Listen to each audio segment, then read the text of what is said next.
You walk into a Harley dealership expecting motion, engines firing, paperwork signing, bikes rolling toward the exit. Instead, you notice something subtle: the same motorcycles in the same positions. Days turn into weeks, weeks turn into months. Nothing changes. That's where the question started. Not from headlines, not from rumors, from observation. In this video, we're stepping behind the dealer lot to understand what really happened to Harley Davidson. The strategic decisions, the financial structure, the slow chain reaction that built over years. Because this wasn't one bad season, it was a sequence.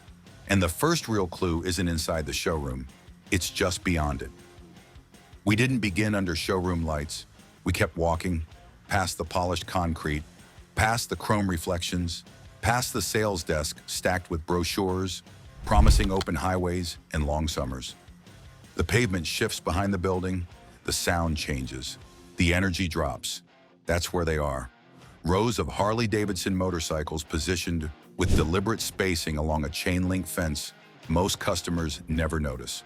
Not showcased, not rotated, just aligned and left in place. They aren't damaged. They aren't awaiting repair. They're simply idle. A faint layer of dust settles over black paint and brushed metal. Tires press into gravel, forming shallow impressions that deepen with time. One battery tender glows against an engine case. Another bike sits completely dark. No exhaust crackle, no test ride departures, no sales celebration, just air and distance.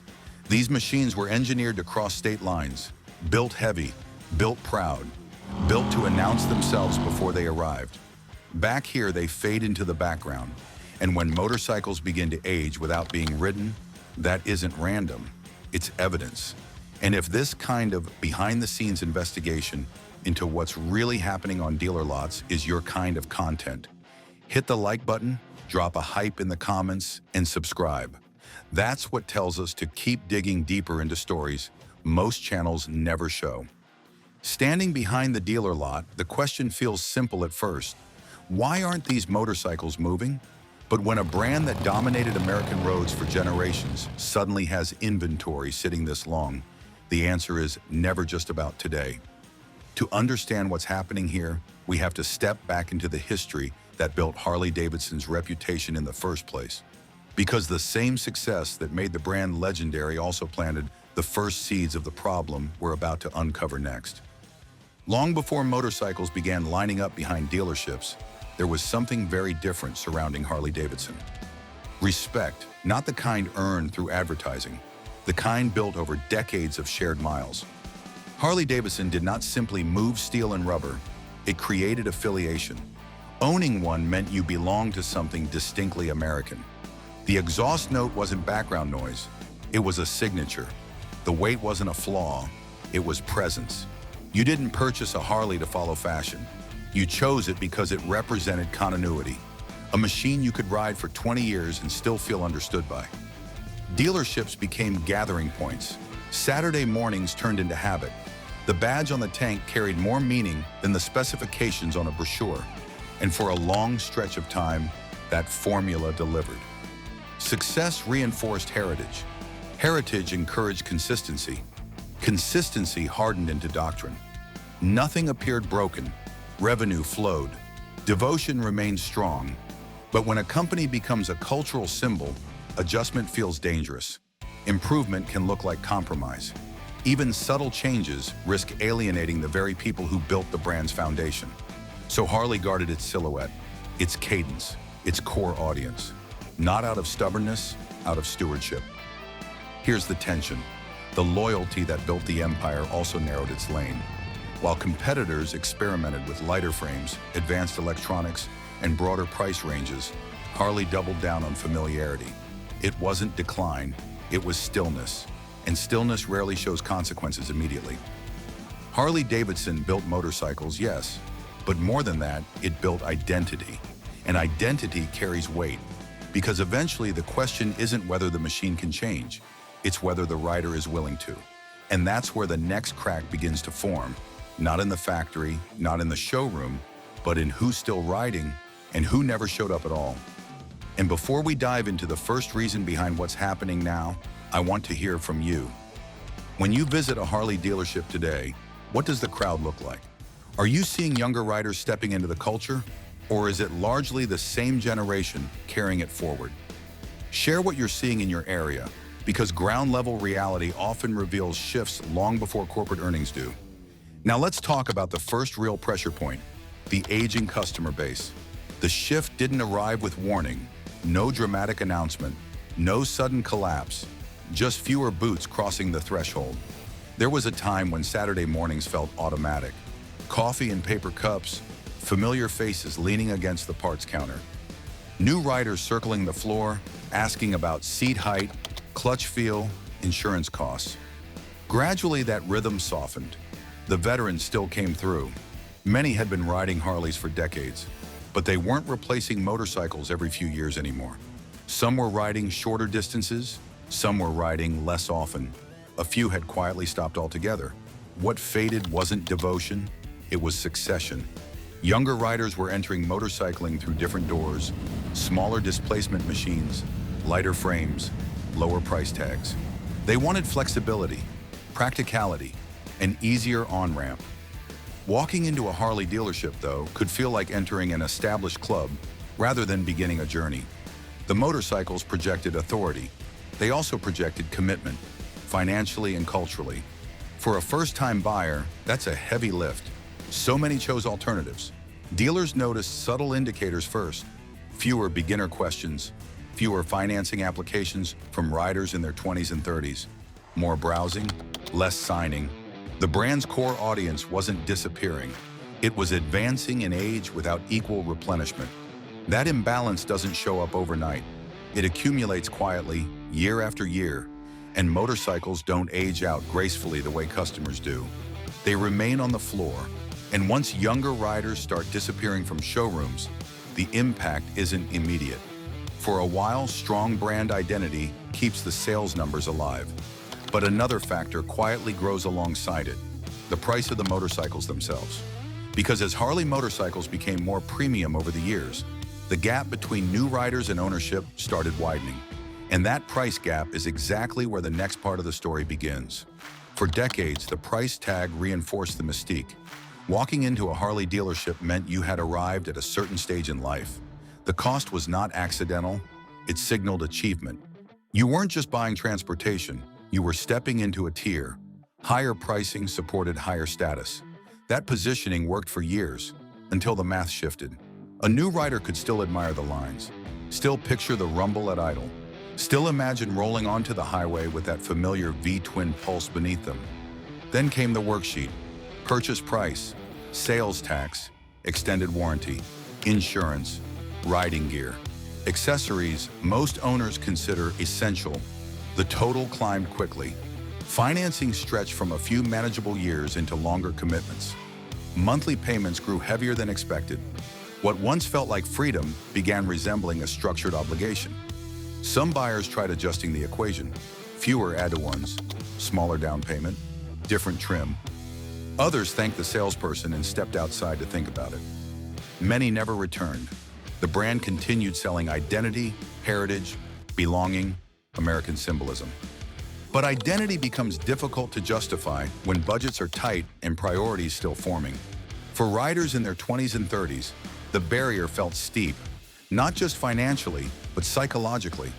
Entry seemed reserved for a later chapter of life. Here's the bind. Lowering prices aggressively risks eroding the premium image carefully built over generations. Maintaining elevated pricing narrows the audience even further. Prestige remained intact. Velocity slowed. And when motorcycles linger on the floor longer than planned, the conversation shifts from marketing to arithmetic. Because once turnover decelerates, another force begins working quietly in the background. It measures days, not dreams. And it sends invoices regardless of brand legacy. If you've ever priced a Harley yourself, struggled with financing, or hesitated at the dealership because the total felt overwhelming, hit that like button and drop a comment about your experience. Sharing your story helps other riders see the hidden costs beyond the badge, and it tells us to keep exposing the pressures most buyers never notice. Higher prices kept the brand positioned as premium, but they also slowed the speed at which motorcycles left the showroom floor. At first, that doesn't look like a crisis, just a slower season, maybe a change in the market. But behind the dealership doors, there is a financial system most riders never see. And that system changes everything once a motorcycle sits unsold for too long. And once we step into that hidden side of the business, the real pressure behind those parked bikes begins to make sense. From the street, a full lot looks healthy. Chrome reflecting sunlight, handlebars lined up with military precision, tanks polished and ready. What most riders never see is the paperwork behind those machines. In many cases, the dealership does not truly own them. They're carried through floor plan financing, a revolving credit system that allows dealers to stock motorcycles without paying the full cost up front. A lender covers the invoice. The dealership pays interest while the unit waits for a buyer. At first, the arrangement feels manageable. A few weeks pass. Inventory turns, sales cover expenses, then time stretches. After roughly 60 to 90 days, interest charges begin stacking up month after month. What looked like inventory transforms into obligation. Every motorcycle sitting still starts generating cost instead of opportunity. Statements arrive. Calls from the lender become more frequent. Numbers that once felt abstract turn concrete.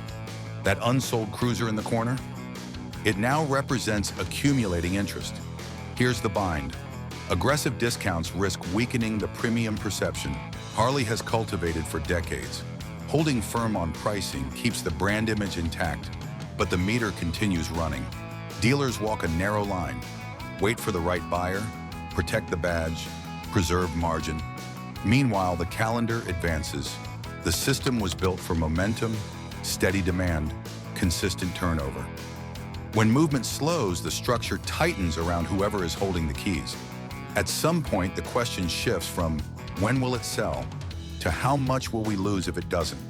And once the clock starts ticking on unsold inventory, every motorcycle on the floor begins to feel less like an opportunity and more like a responsibility. Dealers start making decisions not just to sell, but to survive. And while all of this pressure was building internally, something else was happening outside the dealership walls. The motorcycle market itself was evolving faster than Harley expected. And that change in the market is where the next chapter of this downfall starts to come into focus. The market didn't pause out of courtesy. While Harley showrooms preserved their familiar atmosphere, riders' daily lives evolved. Commutes stretched farther, traffic thickened, free time narrowed. Motorcycling shifted from weekend ritual to practical transportation for many. Priorities changed. New riders looked for manageable weight, approachable seat heights, and engines that didn't feel overwhelming in city traffic. Fuel efficiency mattered. So did technology, navigation, rider aids, connectivity that mirrored the rest of modern life. Motorcycles became tools woven into routine rather than declarations of identity. Competing manufacturers adapted quickly. They introduced lighter platforms, competitive pricing, flexible trims, and machines that welcome newcomers without demanding lifelong allegiance on day one. Stepping into a Harley dealership, by contrast, still felt significant, impressive, commanding, but also substantial in every sense of the word. For many potential buyers, admiration didn't automatically translate into suitability. They respected the brand. They simply chose alternatives that fit tighter streets, tighter budgets, and tighter schedules. Harley wasn't openly rejected. It was quietly sidestepped. Urban commuters wanted agility. First-time owners wanted confidence. Practical riders wanted value that aligned with everyday life. Heritage remained powerful. Adaptability became decisive. Dealers began noticing subtle patterns, customers comparing specifications on their phones before asking questions, cross-shopping more brands, hesitating longer. The industry accelerated, and Harley faced a difficult truth. Protecting legacy and pursuing reinvention rarely move at the same speed, so the company made a bold pivot, one aimed at proving relevance to a new generation. That pivot ran on electricity. If you've ever looked at a new motorcycle and decided against it because it didn't fit your daily life, share your experience in the comments. Did you stick with a legacy brand or move to something lighter, faster, or more modern? Your insights help riders understand the real trade-offs between heritage and practicality, and guide the next generation before they pull the trigger. By this point, the problem wasn't just inside dealerships anymore. The entire motorcycle market had started moving in a direction Harley wasn't fully aligned with. Lighter bikes, new technology, and changing rider expectations were quietly redefining what people wanted from a motorcycle. Harley could see that shift coming, and eventually the company made a bold move meant to prove it could evolve with the future. But that decision didn't calm the pressure the way many expected, and it leads us directly into the next turning point in the story. By the late 2010s, something felt off inside Harley dealerships across America. The parking lots still looked full. The chrome still shined under fluorescent lights. But behind the building, inventory was stacking up. The core buyer was aging out. Entry-level traffic was thinning, and heavyweight cruisers were lingering longer than anyone wanted to admit. So Harley Davidson made the most dramatic move of its modern era. Not a bigger touring frame, not another limited edition paint job, electric. In 2019, they unveiled the Harley Davidson Livewire, a machine that broke nearly every tradition the company had built its empire on. No rumble at idle, no heat rolling off the cylinders, no rhythmic pulse between your knees. Twist the throttle and it launched forward with instant torque, smooth, silent, shockingly quick. 0 to 60 in roughly 3 seconds. It weighed about 550 pounds. Highway range hovered around 70 miles at steady interstate speeds. The price? Close to $30,000 when it first hit showroom floors. On paper, it looked like bold innovation. But behind the service doors, another question lingered. Was this vision or desperation? Investors wanted proof of modernization. Cities were tightening emissions rules. Tech startups were stealing headlines. Harley needed to show it had a future. So the Livewire became that signal. The problem wasn't performance, it was identity. The loyal rider didn't ask for silence. He asked for presence. Mechanical character, something that felt alive beneath him. And the younger urban commuter Harley hoped to win over. Many didn't see the brand as sleek mobility.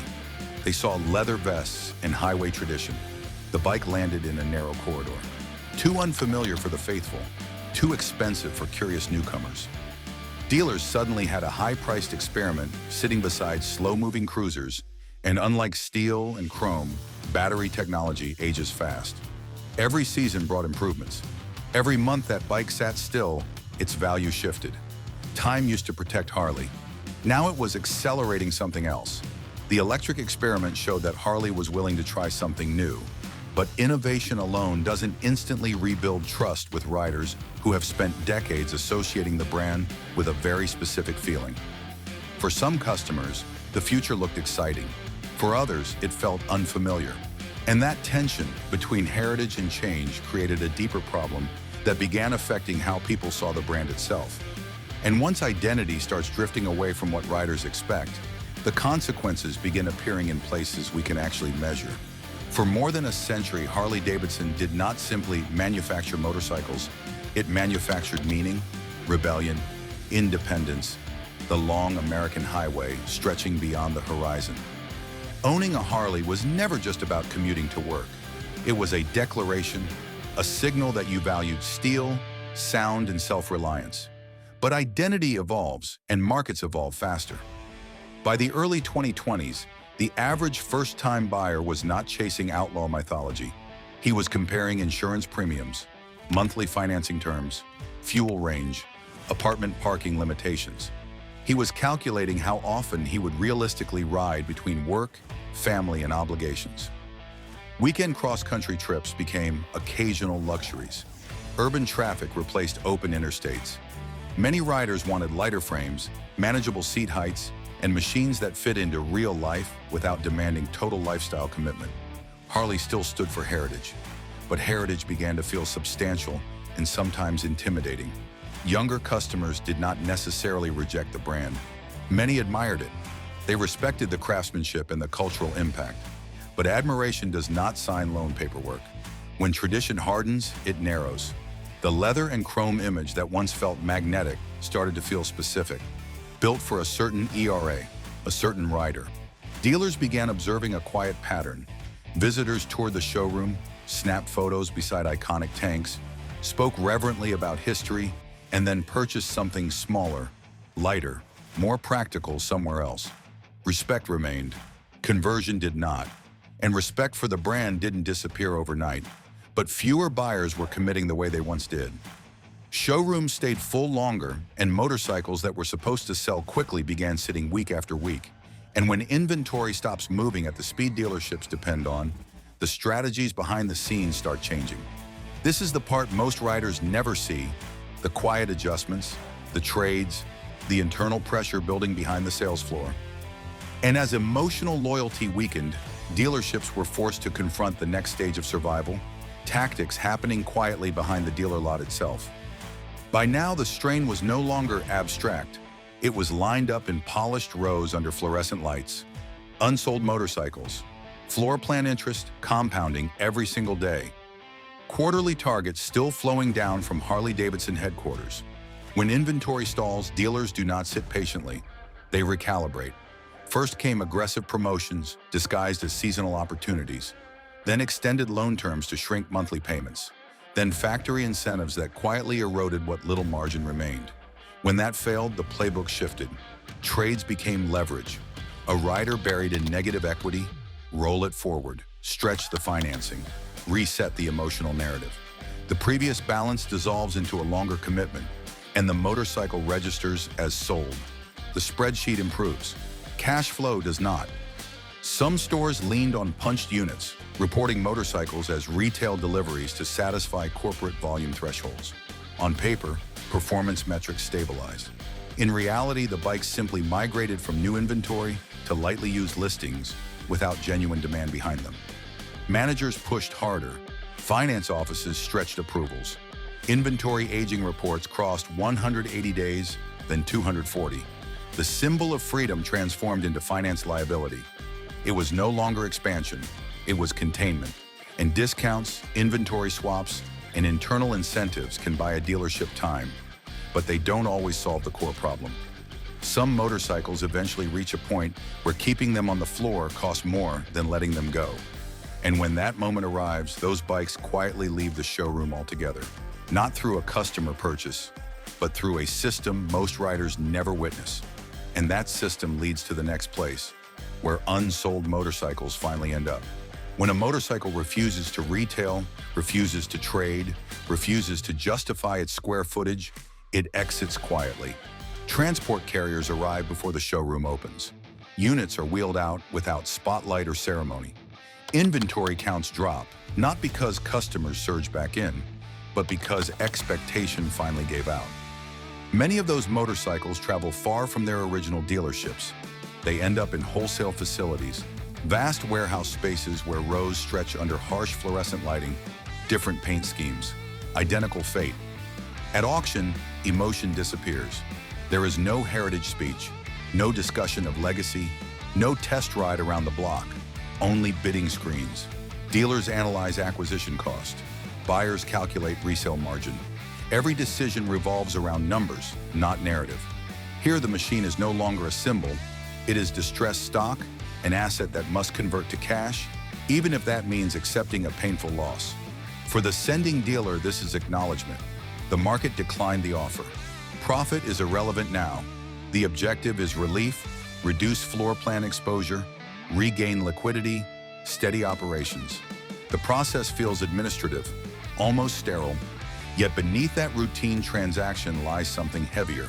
When motorcycles built on identity begin cycling through liquidation channels, it signals more than slow sales. It signals sequence. And once you trace that sequence backward, the pattern becomes impossible to ignore. But before we move to the final chapter of this story, do you like this video? Hit that like button, and if you want to support us even more, become a member. You'll get early access to our newest videos, behind-the-scenes insights, and a front-row seat to the hidden truths of the motorcycle world. When you step back from the dealership floor and look at the timeline as a whole, the outline sharpens. This was not one weak sales season, not one unpopular model, not one ambitious experiment that misfired. It was momentum, building in one direction for decades. Early dominance created enormous confidence. That confidence supported premium pricing. Premium pricing gradually narrowed the entry gate. As core riders grew older, fewer newcomers replaced them. Lower unit volume increased reliance on higher per-bike profit. Higher margins required higher sticker prices. Each adjustment appeared rational in isolation. Together, they reduced elasticity. Dealers adapted the only way they could. Longer loan terms, creative structuring, payment-focused conversations instead of value-focused ones. Financing softened the surface of slowing demand, which allowed production forecasts to remain steady even as the buyer pool quietly contracted. Then the pivot arrived. The Harley Davidson electric initiative aimed to widen the funnel. Instead, it introduced identity tension alongside existing inventory strain. Heritage remained powerful, but heritage without proportional evolution becomes rigid. Meanwhile, urban riding patterns changed. Practical considerations began outweighing symbolic affiliation. Dealers felt the compression first, incentives expanded, trades stretched across longer timelines. Select units were reported sold to protect quarterly objectives. On paper, stability. In the backlot, accumulation. Looking back, every stage of the story links to the next, from shifting riders, to pricing pressure, to unsold inventory stacking up behind dealerships. Each decision created the conditions for the next challenge, until the situation we saw at the very beginning became unavoidable. And when you understand that chain, those motorcycles sitting quietly behind the latte start to mean something very different. Which brings us to the final thought of this investigation. At the beginning of this investigation, we stood behind the dealership, not under showroom spotlights, but along the quiet fence line where inventory waits. Rows of motorcycles, engines never broken in, windshields never tested against open highway air. They are not parked because they failed mechanically. They are parked because the environment around them shifted. The story of Harley Davidson is not a dramatic implosion. It is a case study in momentum. Decades of triumph solidified into structure. Structure, left unchallenged, became mass. For generations, the brand defined American motorcycling identity. That reputation still commands respect. But riders evolve. Cities densify. Practicality gains influence. Legacy alone cannot guarantee motion. Is the company finished? The silent rows do not suggest extinction.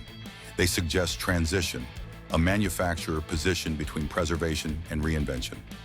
Change rarely appears cinematic while it unfolds. It looks uncertain, uneven. The motorcycles waiting behind those buildings are not merely unsold units. They are markers in a longer timeline, evidence of heritage meeting modern economics. And whether renewal or reinvention comes next, one reality stands firm. Even legends must adjust their course or remain parked while the road continues forward. If this video has opened your eyes to the hidden struggles behind Harley Davidson, don't stop here. Click the next video to continue the road trip through the secrets dealers won't tell. Join our tribe by subscribing and be the first to know when we drop another behind-the-scenes investigation. If you want to support our channel and get early access to the newest videos, become a member today.